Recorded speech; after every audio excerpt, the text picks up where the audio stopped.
I stood there frozen, sweat dripping down my back, my hands trembling.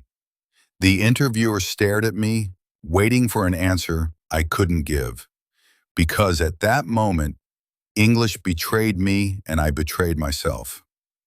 I opened my mouth, but nothing came out, just silence, shame, humiliation. He leaned back and said, "You can't speak English, but this job needs confidence."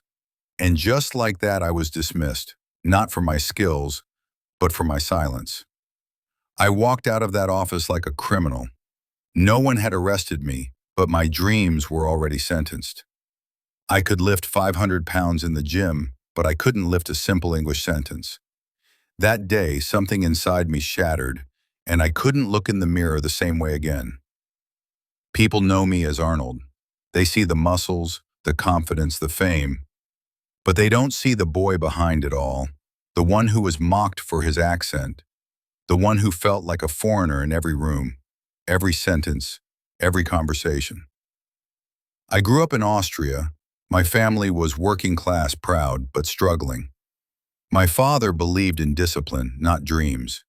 English, that was for rich kids and diplomats, not butchers' sons. I used to sit in class with my shoulders hunched. Every time the teacher said, "Read this in English," I panicked. My tongue twisted, my brain froze, and the laughter followed. Even when I lifted weights, their laughter felt heavier. At home, I dreamed of America. Not because it was glamorous, but because it was far from the shame. I wanted to be someone, to become more than a small-town nobody. But every dream I had required English, and I couldn't even pronounce dream. When I first arrived in the US, I was lost. I had a body built like a warrior, but a voice that whispered fear. I remember standing at a bus stop trying to ask for directions. The man looked confused, then laughed. "Say that again, Terminator?" I smiled, pretending it didn't hurt. But inside, I was drowning in humiliation. People didn't hear my heart. They only heard my broken words. And it made me feel smaller than I'd ever felt in my life. Then came the audition. My first chance to be in a film is just a line or two. They stopped me halfway and said, "Your accent's too thick. No one will understand you." It wasn't just rejection, it was a declaration. You don't belong here. That night, I sat alone in my tiny apartment, lights off, TV on mute. I watched actors speak effortlessly, naturally, beautifully, and I whispered to myself, maybe I'll always be the outsider. That night I didn't cry, I just went numb. But sometimes, pain speaks louder than words. One day, I met an old man at the gym. He was a retired language coach. He saw me struggling to explain a simple thing to a reporter. He walked over and said, "Arnold, muscles don't speak. You do." He offered to help, not with grammar, not with perfection, but with courage, with rhythm. With breathing through the fear, he said, "Forget sounding American. Sounds like yourself, but clearly." That one line changed everything for me. We didn't start with textbooks. We started listening. He made me watch old films with subtitles.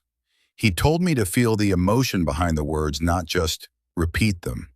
He said language doesn't just sound, it's identity. And that was the first time I believed maybe my voice mattered too.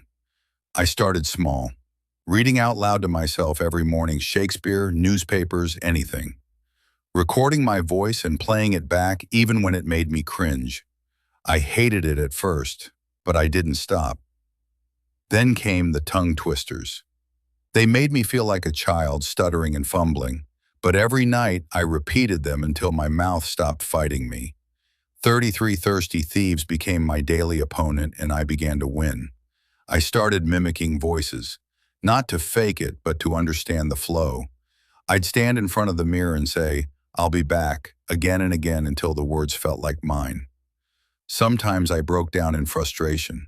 My mind would say, "You'll never be fluent," but my heart would whisper, "Keep going."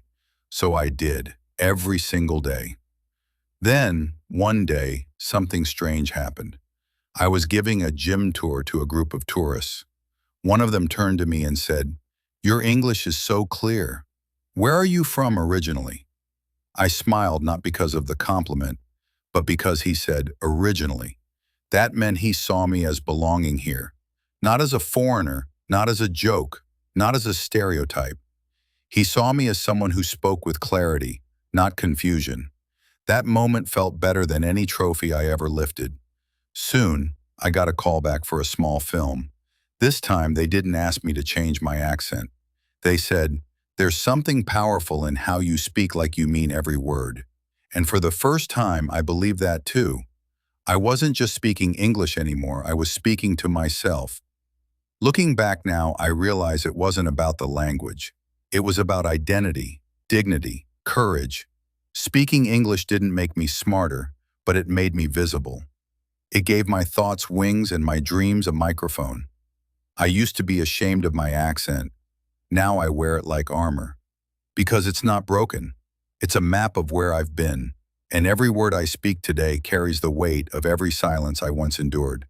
To anyone listening, I want you to know, it's okay to struggle. It's okay to stutter. But don't let the shame bury your voice.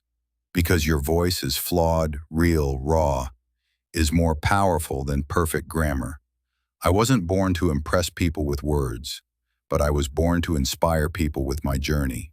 And now, when I speak, I carry every rejected version of myself with pride, because I've earned every syllable. If speaking fluent English has been a struggle for you too, I know how it feels. I went through it too.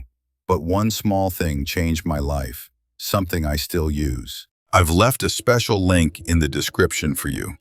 Don't forget to check it out. Thank you, friends.